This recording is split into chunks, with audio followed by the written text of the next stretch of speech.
ಹೋರಾಟಗಾರ C T Ravi ನಮ್ಮ ಜೊತೆ ಕೂತಿದ್ದಾರೆ. ಅವ್ರ ಜೊತೆಗೆ ಮಾತು ಮುಂದುವರ್ಸೋಣ.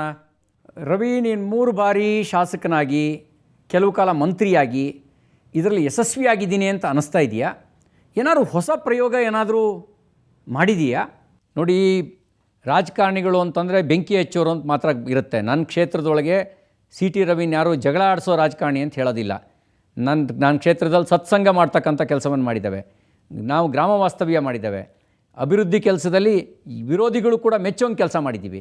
ಹಾಗಾಗಿ ಹೊಸ ಹೊಸ ಪ್ರಯೋಗವನ್ನು ಜನರೊಟ್ಟಿಗೆ ಇರೋದಕ್ಕೆ ಏನು ಬೇಕು, ಸದಾ ಜನರೊಟ್ಟಿಗೆ ಇರೋದಕ್ಕೆ ಮತ್ತು ಜನ ಪ್ರಶ್ನೆ ಮಾಡೋದಕ್ಕೆ ಅವಕಾಶ ಆಗೋ ರೀತಿಯಲ್ಲಿ ನಾವು ಹೇಳ್ದಂಗೆ ಕೇಳ್ಕೊಂಡಿರೋದಲ್ಲ. ಡಿಕ್ಟೇಟರ್ ಪಾಲಿಟಿಕ್ಸ್ ಮಾಡಿಲ್ಲ, ನಾವು ಡೆಮೊಕ್ರೆಟಿಕಲ್ ಪಾಲಿಟಿಕ್ಸ್ ಮಾಡಿದ್ದೇವೆ.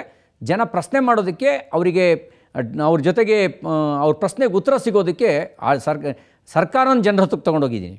ನೀನು ಶಾಸಕನಾದ ಮೇಲೆ ನಿನ್ನಲ್ಲಿ ಬದಲಾಗದೇ ಇರೋದೇನು? ನನ್ನ ಸ್ವಭಾವ, ನನ್ನ ತೂಕ ಎರಡೂ ಬದಲಾಗಿಲ್ಲ. MLA ಆಗೋಕ್ಕಿಂತ ಮುಂಚೆನೂ ಒಂದೇ ತೂಕ ಇತ್ತು, ಅದೇ ಅಳತೆ. ನನ್ನ ಸ್ವಭಾವನೂ ಕೂಡ ರವಿಯಣ್ಣ ಯಾವ ಹೊತ್ತಿಗೆ ಹೋದರೂ ಸಿಗ್ತಾನೆ ಅಂತ ಮುಂಚೆನೂ ಹೇಳೋರು. ಈಗಲೂ ಅಷ್ಟೇ, ಸಿ ಟಿ ರವಿಯಣ್ಣಗೆ ಯಾವ ಹೊತ್ತಿಗೆ ಫೋನ್ ಮಾಡಿದ್ರು ಸಿಗ್ತಾನೆ ಅನ್ನುವಂಥ ಸಂಬಂಧ ಉಳಿಸ್ಕೊಂಡಿದ್ದೀನಿ.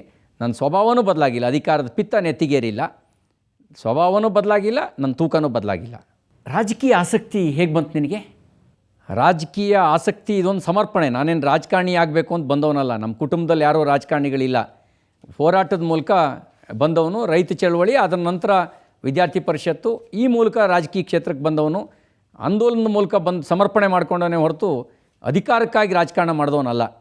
ಶಾಸಕನಾಗಿ, ಮಂತ್ರಿಯಾಗಿ, ಪಕ್ಷದ ಜವಾಬ್ದಾರಿ ಹೊತ್ಕೊಂಡು ಸಮಾಜಕ್ಕೆ ಕೆಲಸ ಮಾಡಿದೀಯಾ.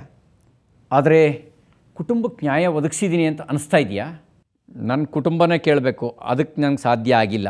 ಅವರಿಗೆ ಅವರ ಅಪೇಕ್ಷೆ ಪ್ರಕಾರ ನಾನು ಕುಟುಂಬಕ್ಕೆ ನ್ಯಾಯ ಒದಗಿಸೋಕ್ಕೆ ಸಾಧ್ಯ ಆಗಿಲ್ಲ. ಇದರಲ್ಲಿ ನನಗೊಂದು ಬೇಜಾರಿದೆ. ಆದರೆ ಎಷ್ಟೋ ಲಕ್ಷ ಜನರಲ್ಲಿ ಸಿಗುವಂಥ ಒಂದೊಂದು ಅವಕಾಶ, ಕುಟುಂಬ ಜೀವನನ ಬಿಟ್ಟೇ ನಾವು ಸಾರ್ವಜನಿಕ ಬದುಕು ಮಾಡಬೇಕಾಗತ್ತೆ.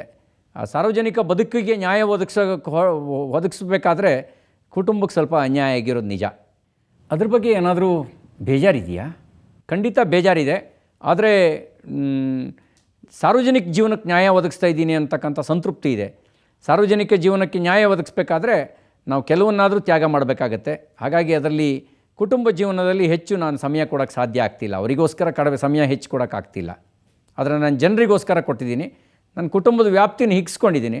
ಇಡೀ ಜನ, ನಮ್ಮ ಪಕ್ಷದ ಕಾರ್ಯಕರ್ತರು, ಅವರೆಲ್ಲರೂ ಕುಟುಂಬದ ಸದಸ್ಯರು ಅಂತ ಭಾವಿಸಿ ಅವ್ರ ಕಷ್ಟದ ಸುಖಕ್ಕೆ ನಾನು ಸ್ಪಂದಿಸ್ತಾ ಇರೋದ್ರಿಂದ ನನ್ನ ವೈಯಕ್ತಿಕ ಕುಟುಂಬ ಹೆಚ್ಚು ನ್ಯಾಯ ಕೊಡೋಕ್ಕೆ ಸಾಧ್ಯ ಆಗ್ತಿಲ್ಲ. ರವಿ ಒಳ್ಳೆ ಮಾತುಗಾರ, ಪದಗಳ ಜೊತೆ ಆಟ ಆಡ್ತಾರೆ. ಇದೆಲ್ಲ ಹೇಗೆ ಸಾಧ್ಯ ಆಯಿತು? ನಾನು ಒಳ್ಳೆ ಅನೌನ್ಸರ್ ಆಗಿದ್ದೆ.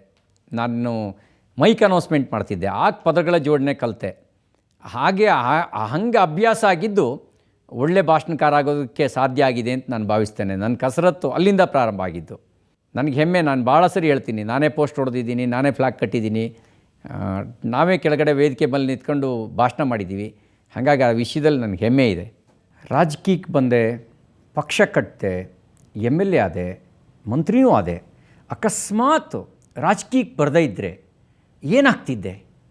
ನಮ್ಮ ಅಪ್ಪನಿಗೆ ನಾನು ಲಾಯರ್ ಆಗಬೇಕು ಅಂತ ಆಸೆ ಇತ್ತು. ಆದರೆ ಹೆಚ್ಚು ಕೇಸ್ ಹಾಕಿಸ್ಕೊಂಡು ಕೋರ್ಟಿಗೆ ಹೋದೆ. ಲಾಯರ್ ಆಗಿ ಕೋರ್ಟಿಗೆ ಹೋಗೋಕ್ಕಾಗಿಲ್ಲ. ಬಹುಶಃ ಲಾಯರ್ ಆಗ್ತಿದ್ದೆ. ಒಬ್ಬ ಒಳ್ಳೆ ಕೃಷಿಕನಾಗಬೇಕು ಅಂತ ನನಗೆ ಆಸೆ ಇತ್ತು. ಒಳ್ಳೆ ಕೃಷಿ ಮಾಡಬೇಕು, ಕೃಷಿನಲ್ಲಿ ಪ್ರಯೋಗ ಮಾಡಬೇಕು ಅಂತ ಆಸೆ ಇತ್ತು. ಎರಡನ್ನೂ ನಾನು ಮಾಡಲಿಕ್ಕೆ ಆಗಿಲ್ಲ. ಬಹುಶಃ ನಾನು ರಾಜಕೀಯ ಕ್ಷೇತ್ರಕ್ಕೆ ಬರದೇ ಇದ್ದರೆ ಲಾಯರ್ ಆಗಿ ಒಬ್ಬ ಒಳ್ಳೆ ಕೃಷಿಕ ಆಗ್ತಿದ್ದೆ. ಸಿ ಟಿ ರವಿಯವರೇ, ತಮ್ಮ ಬಿಡುವಿಲ್ಲದ ಕಾರ್ಯಕ್ರಮಗಳ ನಡುವೆ ನಮ್ಮ ಸ್ಟುಡಿಯೋಕ್ಕೆ ಬಂದು ತಮ್ಮ ಮನದಾಳದ ಮಾತುಗಳನ್ನು ಹಂಚಿಕೊಂಡಿದ್ದೀರಿ. ಧನ್ಯವಾದ. ನಮಸ್ಕಾರ. ಪ್ರಿಯ ವೀಕ್ಷಕರೇ, ಒಬ್ಬ ಹೋರಾಟಗಾರ, ಶಾಸಕ ಸಿ ಟಿ ರವಿಯ ಜೊತೆಯಲ್ಲಿ ಇದುವರೆಗೂ ಮಾತಾಡಿದ್ದೀವಿ. ನಿಮಗೆಲ್ಲರಿಗೂ ಸಂತೋಷ ಆಗಿದೆ ಅಂತ ನಾನು ಭಾವಿಸಿದ್ದೇನೆ. ಇದು ಈ ವಾರದ ನಾನು ವಿಶೇಷ ಕಾರ್ಯಕ್ರಮ. ಮುಂದಿನ ವಾರ ಮತ್ತೊಬ್ಬ ಅತಿಥಿಯೊಂದಿಗೆ ಬರ್ತಾರೆ. ನೇರ, ದಿಟ್ಟ, ನಿರಂತರ ಸುದ್ದಿಗಾಗಿ ನೋಡ್ತಾ ಇರಿ ಸುವರ್ಣ ನ್ಯೂಸ್.